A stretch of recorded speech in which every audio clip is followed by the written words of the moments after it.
You will hear a number of different recordings, and you will have to answer questions on what you hear. There will be time for you to read the instructions and questions, and you will have a chance to check your work. All the recordings will be played once only. The test is in 4 sections. At the end of the test, you will be given 10 minutes to transfer your answers to an answer sheet. Now turn to Section 1. Section 1.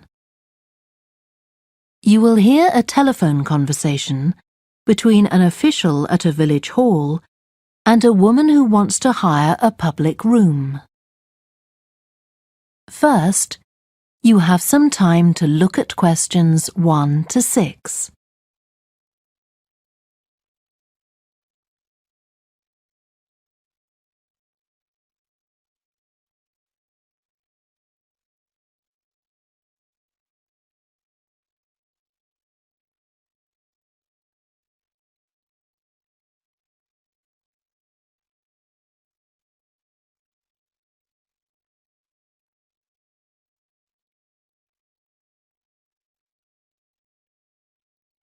You will see that there is an example that has been done for you.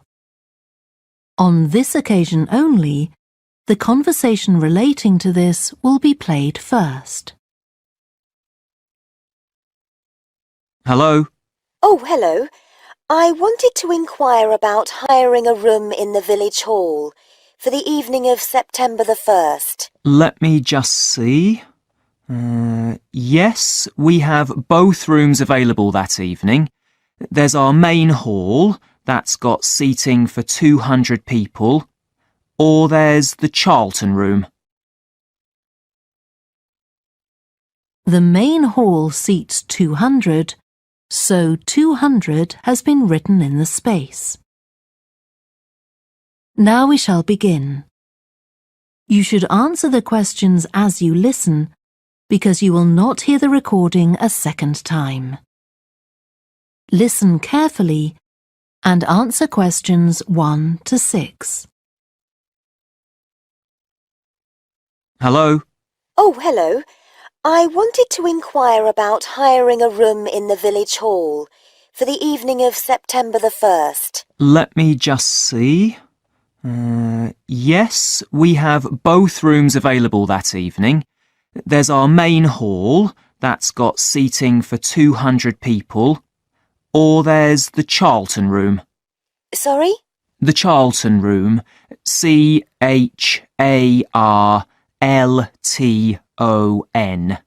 That's got seating for up to 100. Well, we're organising a dinner to raise money for a charity, and we're hoping for at least 150 people. So I think we'll go for the main hall. How much would that cost? Let's see. You wanted it for the evening of September the 1st? Yes, that's a Saturday. So from 6 p.m. to midnight, that'd be £115. That's the weekend price. It's £75 on weekdays. That's all right. And I have to tell you, there's also a deposit of £250, which is returnable, of course, as long as there's no damage. But we do insist that this is paid in cash. We don't take cards for that. You can pay the actual rent of the room however you like, though. Cash, credit card, cheque. Oh, well, I suppose that's okay. So, does the charge include use of tables and chairs and so on? Oh, yes. And what about parking? Yeah, that's all included. The only thing that isn't included is, you said you were organising a dinner? Yeah. Well, you'll have to pay extra for the kitchen if you want to use that. It's £25. It's got very good facilities, good quality cookers and fridges and so on. OK. Well, I suppose that's all right. We can cover the cost in our entry charges. Right, so I'll make a note of that. Now, there are just one or two things you need to think about before the event. For example, you'll have to see about getting a license if you're planning to have any music during the meal. Oh, really? It's quite straightforward. I'll give you the details later on. And about a week or 10 days before your event, you'll need to contact the caretaker, that's Mr. Evans, to make the arrangements for entry. He'll sort that out with you. And do I give him the payment as well? No, you do that directly with me. Before you hear the rest of the conversation, you have some time to look at questions 7 to 10.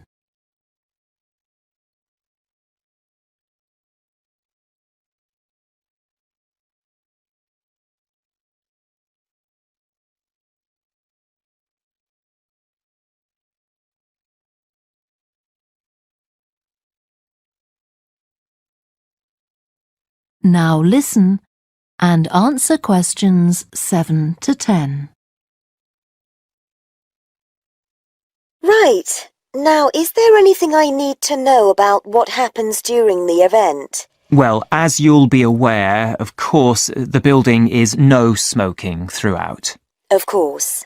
Now, are you having a band? Yes. Well, they'll have a lot of equipment, so rather than using the front door, they should park their van round the back and use the stage door there.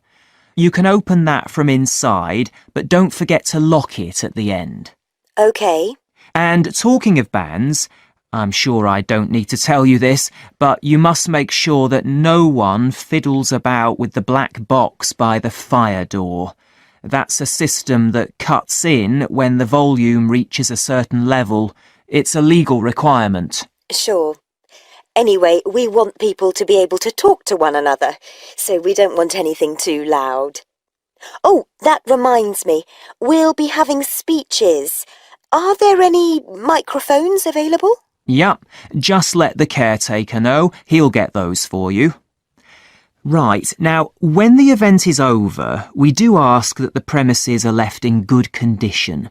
So there's a locked cupboard, and you'll be informed of the code you need to open that.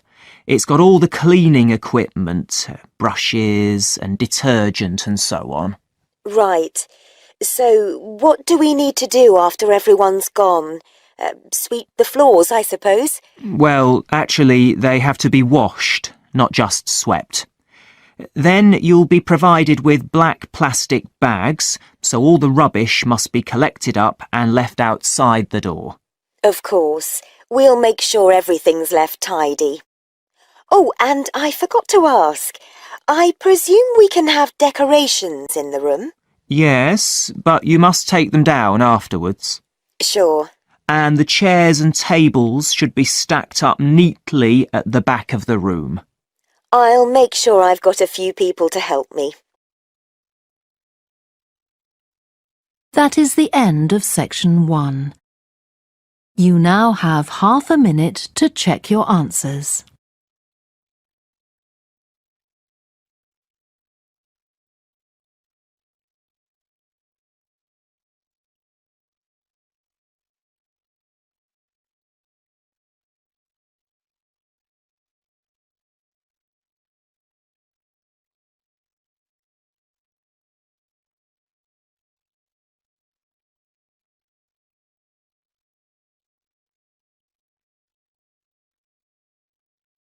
Now turn to section 2. Section 2. You will hear a guide talking to a group of visitors to a farm. First, you have some time to look at questions 11 to 14.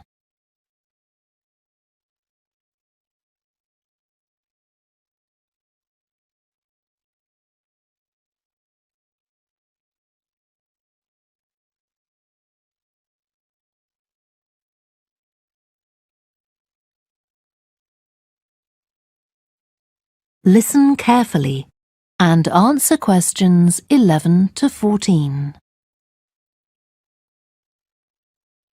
Welcome to the Fiddy Working Heritage Farm. This open-air museum gives you the experience of agriculture and rural life in the English countryside at the end of the 19th century. So you'll see a typical farm of that period, and like me, all the staff are dressed in clothes of that time. I must give you some advice and safety tips before we go any further. As it's a working farm, please don't frighten or injure the animals. We have a lot here, and many of them are breeds that are now quite rare. And do stay at a safe distance from the tools. Some of them have sharp points, which can be pretty dangerous, so please don't touch them. We don't want any accidents, do we? The ground is very uneven, and you might slip if you're wearing sandals, so I'm glad to see you're all wearing shoes. We always advise people to do that. Now, children of all ages are very welcome here, and usually even very young children love the ducks and lambs, so do bring them along next time you come. I don't think any of you have brought dogs with you, but in case you have, I'm afraid they'll have to stay in the car park unless they're guide dogs. I'm sure you'll understand that they could cause a lot of problems on a farm. Before you hear the rest of the talk, you have some time to look at questions 15 to 20.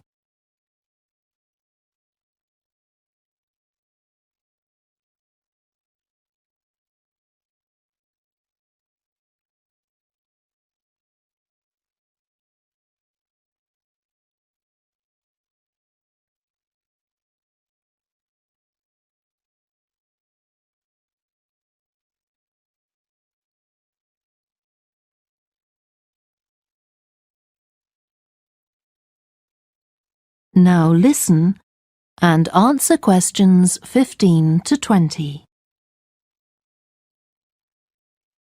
Now let me give you some idea of the layout of the farm. The building where you bought your tickets is the new barn immediately to your right, and we're now at the beginning of the main path to the farmland, and of course the car park is on your left. The scarecrow you can see in the car park in the corner beside the main path is a traditional figure for keeping the birds away from crops. But our scarecrow is a permanent sculpture. It's taller than a human being, so you can see it from quite a distance. If you look ahead of you, you'll see a maze. It's opposite the new barn, beside the side path that branches off to the right, just over there.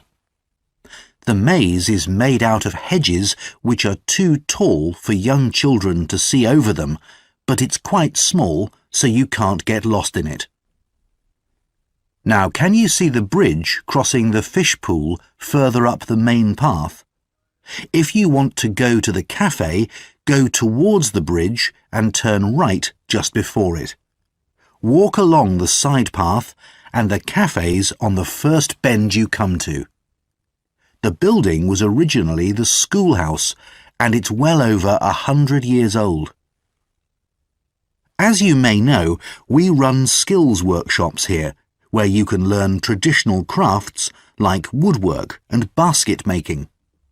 You can see examples of the work and talk to someone about the courses in the Black Barn. If you take the side path to the right, here, just by the new barn, you'll come to the Black Barn, just where the path first bends. Now, I mustn't forget to tell you about picnicking, as I can see some of you have brought your lunch with you. You can picnic in the field, though do clear up behind you, of course. Or if you'd prefer a covered picnic area, there's one near the farmyard, just after you cross the bridge. There's a covered picnic spot on the right. And the last thing to mention is Fiddy House itself. From here you can cross the bridge, then walk along the footpath through the field to the left of the farmyard. That goes to the house, and it'll give you a lovely view of it. It's certainly worth a few photographs, but as it's a private home, I'm afraid you can't go inside. Right, well, if you're all ready, we'll set off on our tour of the farm. That is the end of section 2. You now have half a minute to check your answers.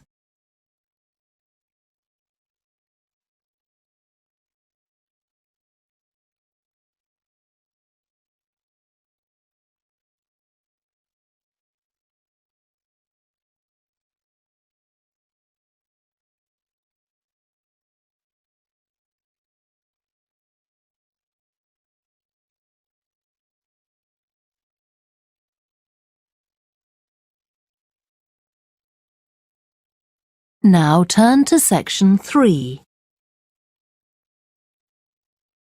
Section 3. You will hear 2 psychology students called Lisa and Greg discussing a project they have to do. First, you have some time to look at questions 21 to 27.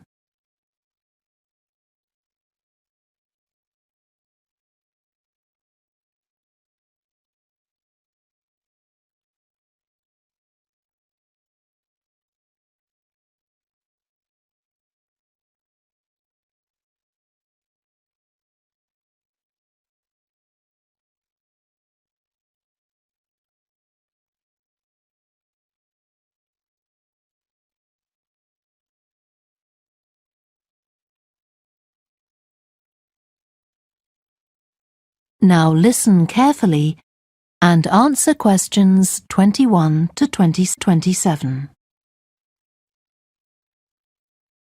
OK, Greg, so I finally managed to read the article you mentioned, the one about the study on gender in physics.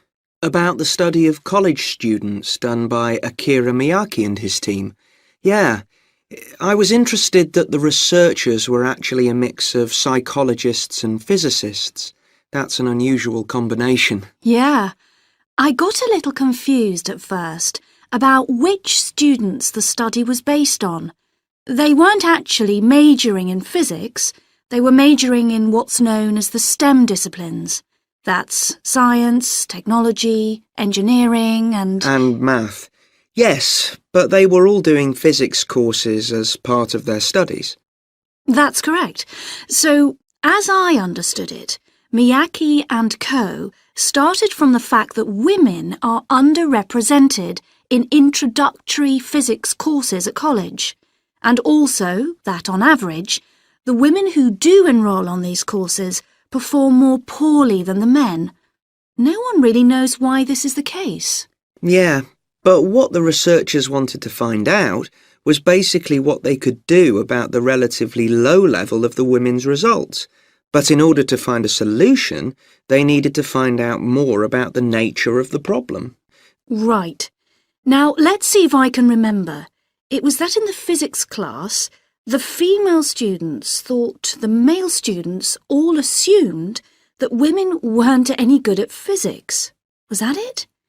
And they thought that the men expected them to get poor results in their tests. That's what the women thought, and that made them nervous, so they did get poor results. But actually, they were wrong. No one was making any assumptions about the female students at all. Anyway, what Miyake's team did was quite simple, getting the students to do some writing before they went into the physics class. What did they call it? Values affirmation.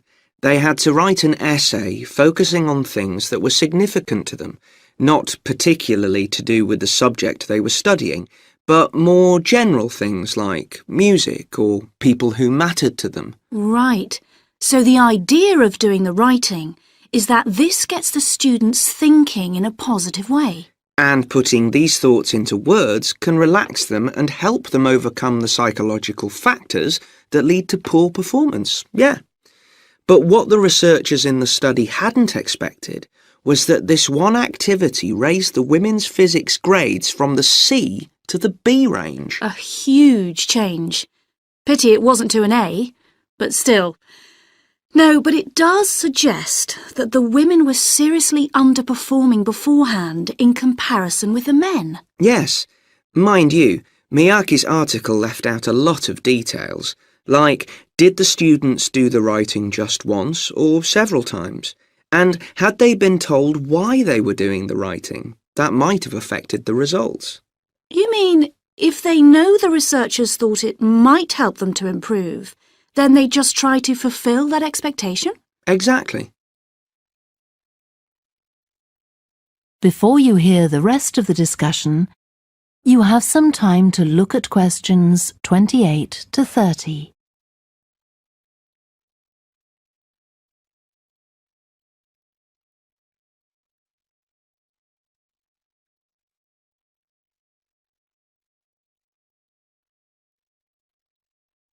Now listen and answer questions 28 to 30.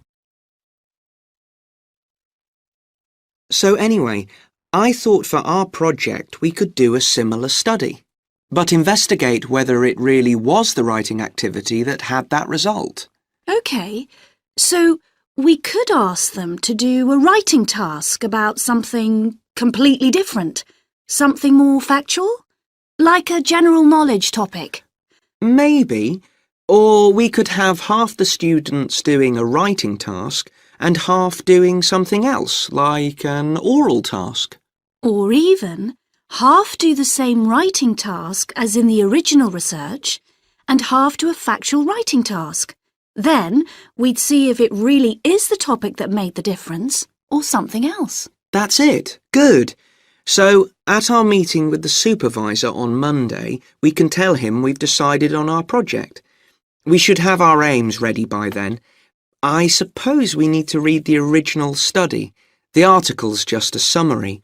And there was another article I read by Smolinski. It was about her research on how women and men perform in mixed teams in class, compared with single-sex teams and on their own. Let me guess. The women were better at teamwork. That's what I expected. But actually, the men and the women got the same results, whether they were working in teams or on their own. But I guess it's not that relevant to us. What worries me, anyway, is how we're going to get everything done in the time. We'll be okay now we know what we're doing. Though I'm not clear how we assess whether the students in our experiment actually make any progress or not. No, we may need some advice on that. The main thing's to make sure we have the right size sample, not too big or too small. That shouldn't be difficult. Right, what do we need to do next? We could have a look at the timetable for the science classes. Or perhaps we should just make an appointment to see one of the science professors. That'd be better. Great. And we could even get to observe one of the classes. What for? Well, OK, maybe let's just go with your idea. Right, well, I think that's everything for now. That is the end of section 3. You now have half a minute to check your answers.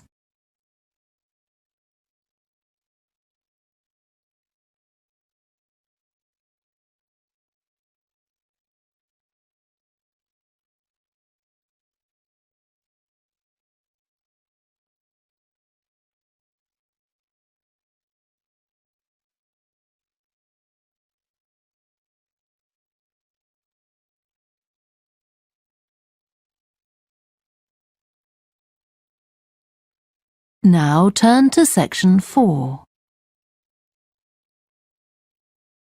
Section 4.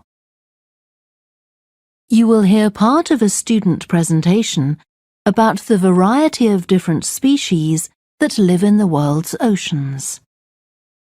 First, you have some time to look at questions 31 to 40.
Now listen carefully and answer questions 31 to 40.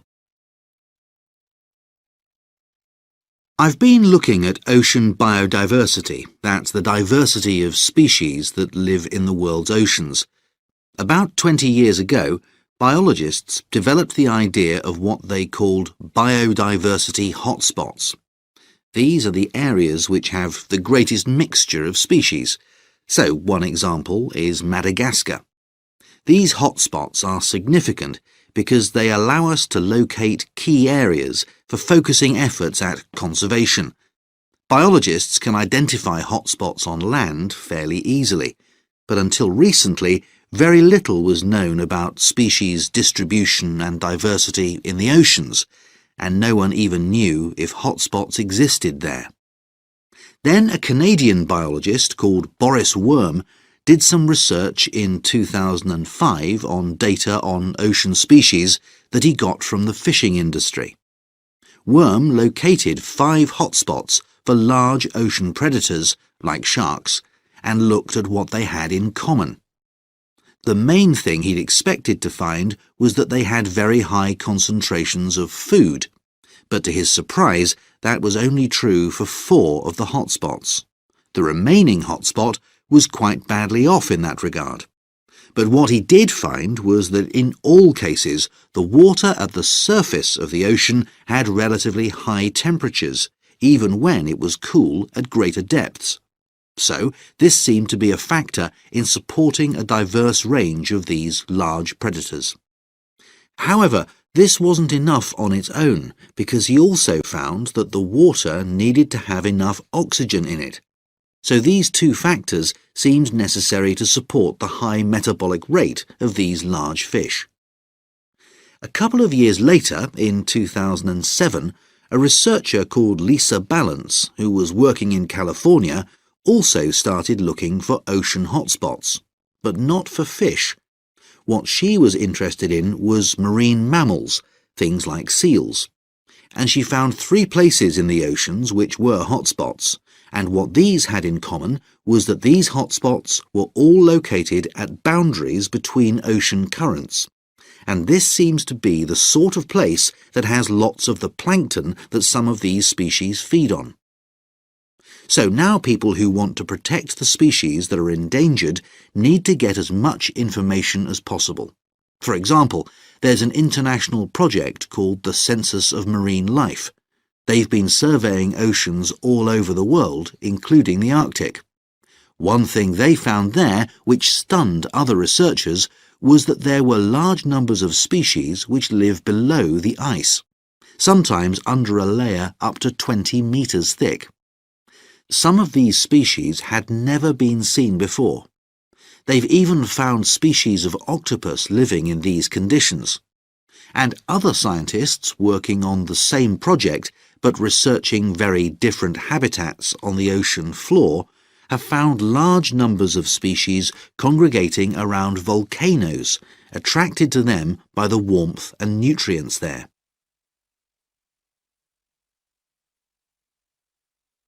However, biologists still don't know how serious the threat to their survival is for each individual species. So a body called the Global Marine Species Assessment is now creating a list of endangered species on land, so they consider things like the size of the population, how many members of one species there are in a particular place, and then they look at their distribution in geographical terms, although this is quite difficult when you're looking at fish because they're so mobile. And then thirdly, they calculate the rate at which the decline of the species is happening. So far, only 1,500 species have been assessed, but they want to increase this figure to 20,000. For each one they assess, they use the data they collect on that species to produce a map showing its distribution. Ultimately, they will be able to use these to figure out not only where most species are located, but also where they are most threatened. So, finally, what can be done to retain the diversity of species in the world's oceans? Firstly, we need to set up more reserves in our oceans, places where marine species are protected. We have some, but not enough. In addition, to preserve species such as leatherback turtles, which live out in the high seas but have their nesting sites on the American coast, we need to create corridors for migration, so they can get from one area to another safely. As well as this, action needs to be taken to lower the levels of fishing quotas to prevent overfishing of endangered species. And finally, there's the problem of bycatch. This refers to the catching of unwanted fish by fishing boats. They're returned to the sea, but they're often dead or dying. If these commercial fishing boats used equipment which was more selective so that only the fish wanted for consumption were caught, this problem could be overcome. OK, so does anyone have any questions about... That is the end of section 4. You now have half a minute to check your answers.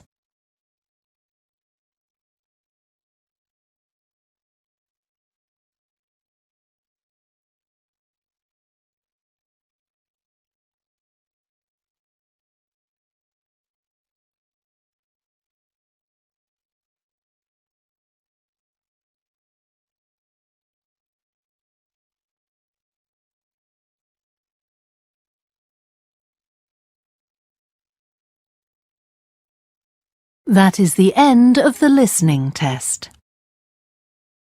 You now have 10 minutes to transfer your answers to the answer sheet.